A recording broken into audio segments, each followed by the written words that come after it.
Abi açık kamera. Şu an havadayız biz. Havadayız biz abi. Değerli basın mensupları, aziz milletimiz, bildiğiniz gibi dünyada her geçen gün etkisini gösteren koronavirüs tehlikesiyle karşı karşıyayız.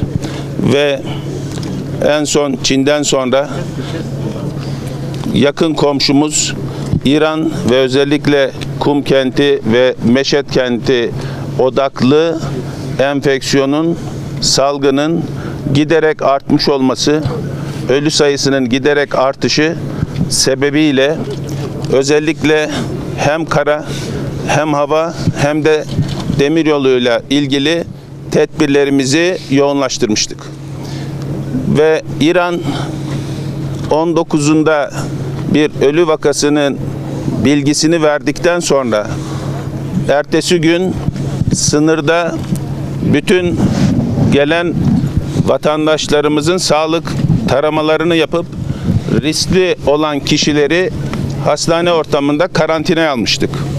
2 gün sonra da, yani bildiğiniz gibi pazar günü de tamamen hava ve kara ile ilgili geçişleri durdurmuştuk.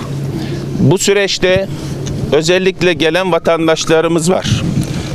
Karayoluyla gelmek isteyen vatandaşlarımıza özellikle sınır bölgesinde sahra hastaneleri ve sahra hastane üniteleri kurarak öncelikle vatandaşımızın burada sağlık taramalarını yapıp bu sağlık taramalarından eğer emin olduğumuzda veya herhangi bir soğuk algınlığı belirtisi olan hastayı hastane ortamında karantinaya almaya, Kum ve Meşet üzerinden veya teması veya geçmişi olan vatandaşlarımızı yine 14 günlük bir izolasyon ve gözleme almaya, bunun dışında sağlıklı olan kişilerle ilgili de burada özellikle 24 veya 48 saat gibi takip edip sağlıklı olduklarından emin olduktan sonra yine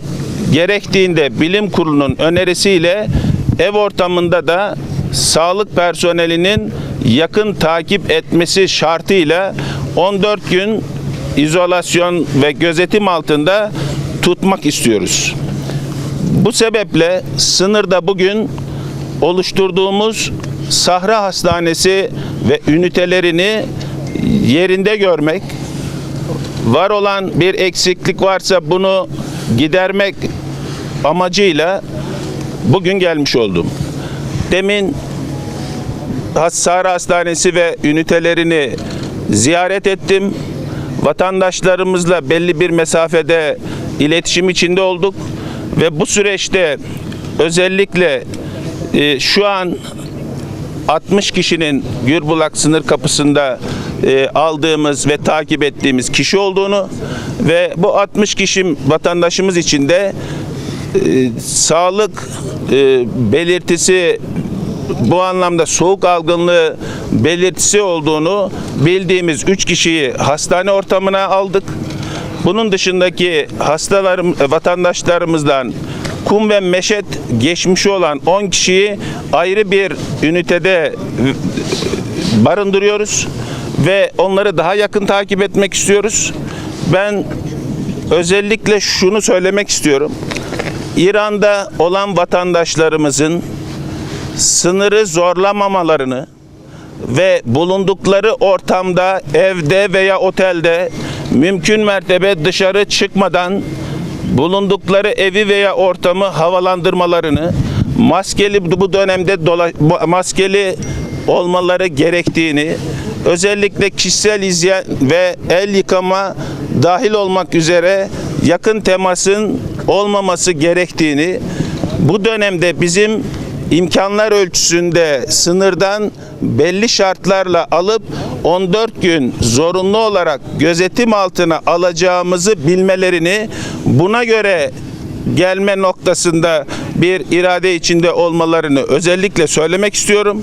Bulundukları ortamda da, yani İran'da da özellikle evden veya otel odasından veya bulunduğu ortamdan dediğim gibi dışarı çıkmadan maskeli bir şekilde bulundukları ortamı da havalandırarak hijyene özellikle dikkat etmelerini özellikle ifade etmek istiyorum. Burası için Doğu Beyazıt'ta hastanemiz var biliyorsunuz. Riskli gördüğümüz bu anlamda sağlık sorunu şüphesi olarak tespit ettiğimiz kişileri Doğu Beyazıt'ta almış oluyoruz. Şu an orada da bugün ilave ettiğimiz 3 kişiyle 18 vatandaşımız bulunuyor. Bu vatandaşlarımız hiçbirinin 38'i geçen bir ateş bulgusu yok. Onu özellikle söylemek istiyorum.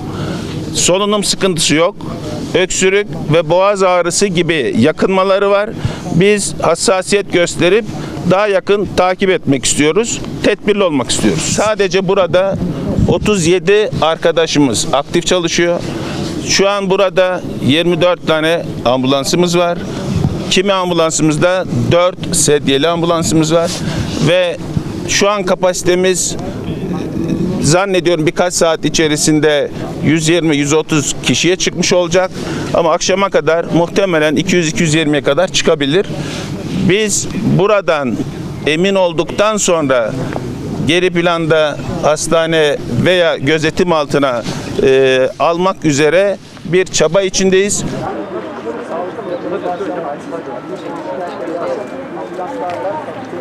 Türkiye tarafında belirlenen hastanelerde karantina alınacak. Ses almıyormuş mikrofonu. Senin ses mikrofonu. Yani acil cep telefonu Ne çekiyorsan çek. Baştan çıkayım bakayım. Bilmiyor musun? Normalde live. Açık kapatın kamerayı.